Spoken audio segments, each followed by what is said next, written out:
Wilson, Mary Catherine Ham, Brian Neiman, today's newsmakers, and you. The Morning Majority, 630.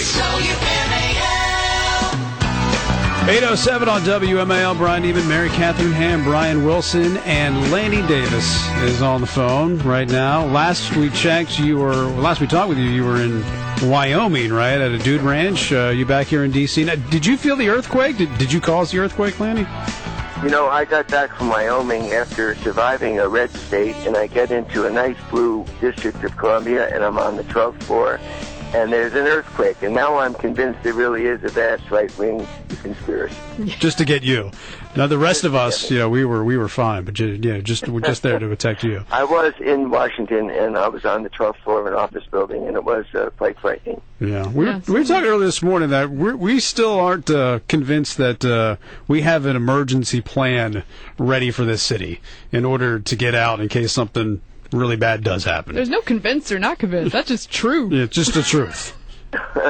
Well, one of the lessons that I learned is having a portable radio, because none of the internet and cell phones were working because we were all trying on at the same time, and not having information or people available to tell you what to do is part of what you're saying, and you're absolutely right. Right. All right. So you've been saying for a long time now that you would love, and the president would love, for Michelle Bachmann to win the nomination for the Republican Party.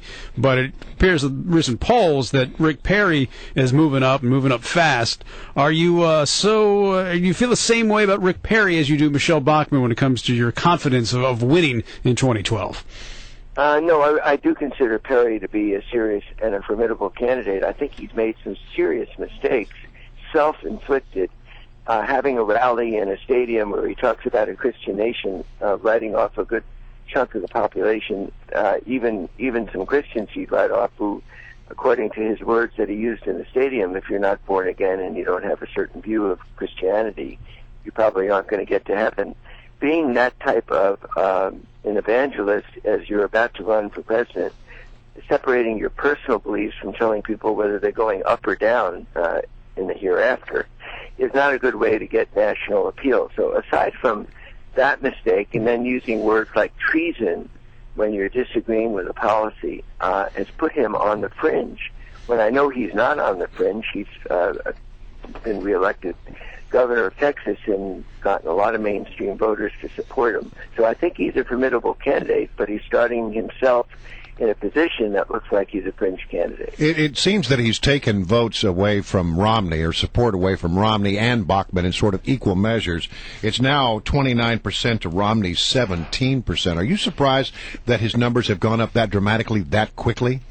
Yes. Not that these polls mean very much, because you're really way away from the actual primaries next year, but they do tell you how effective the media is in presenting a candidate, because most people don't know much about Rick Perry other than Texas. All right, but let me challenge you, though, on the fringe candidate, because I hear what you're saying about the treason. I don't like the treasonous comment either, because I don't think Ben Bernanke wants this country to fail, or is doing things on purpose to bring down America. So I don't like that comment. But his point, though, is that we are spending too much money, and that quantitative easing may not have been the best thing for this country, and that weakening the dollar is wrong. I don't think that's fringe. I mean, I think most Americans actually think that's true. And the comment about being believing in or evangelical, okay, yeah, he believes in God. 80% of Americans, or maybe even more than that, believe in God. Well, once you get... So how's that fringe? That's like a doctrinal issue. If you have an issue with a candidate believing whether someone's going up or down, that's with any religion. I respect belief. It's when he's telling other people that they are going to go down rather than up, rather than saying, I have the religious belief that I'm going up rather than down. It's exactly the way you just put it. And I think the magic words for me in politics are disagree versus the word you. If somebody states their religious beliefs, or I disagree with Mr. Bernanke, that's fine, and his positions are legitimate. But when he then uses words that impugn people's patriotism or motives or their inner goodness to go to heaven versus hell, I think he's crossing a line. But look, everybody makes gaffes, and I understand he's a smart politician, if I were advising him, which I really don't want to, he ought to get out in front of both of those mistakes and just say, look, I goofed, and people would immediately move on.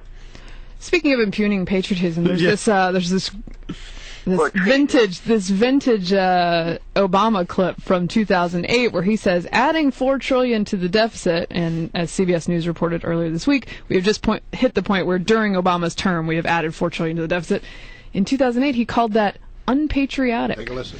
That's irresponsible. It's unpatriotic. That's what he said at his candidate, Obama. I don't like that either. I've had a lot of people say, how come you have a double standard? And I think even on this program, I haven't had a double standard. I don't like when Democrats do it. I don't like when I hear some accusations of challenging people's motives, whether it's a Democrat or a Republican. Let me ask you this question. We've been reporting this morning about an incident that occurred in Ohio. In this case, it was a Republican congressman, holds a town hall meeting. The Cincinnati police go through the audience at somebody's behest from the campaign or from the congressman's office and demand that all the cell phones be taken away so that video cannot be taken of the event. Can you believe that? Can you believe that someone would be that boneheaded? Well, I am actually sympathetic to the reasons why someone would want. Well, how can you argue the other side for me then? I can't. It's I know, that's it. Of Germany in 1935. I just think if the people are in Congress, they're going to have to be willing to be.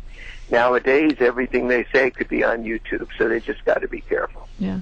The CBO report that just recently came out, slightly better projections for the deficit, although a lot of the things that they claim will happen probably won't happen. But one of the things the CBO report also said on the bad side was that unemployment not going much lower in the near to even median term. What do you think about how the environment affects Obama, the sheer numbers, and his political skill, which I don't ever want to underestimate as a boon against that?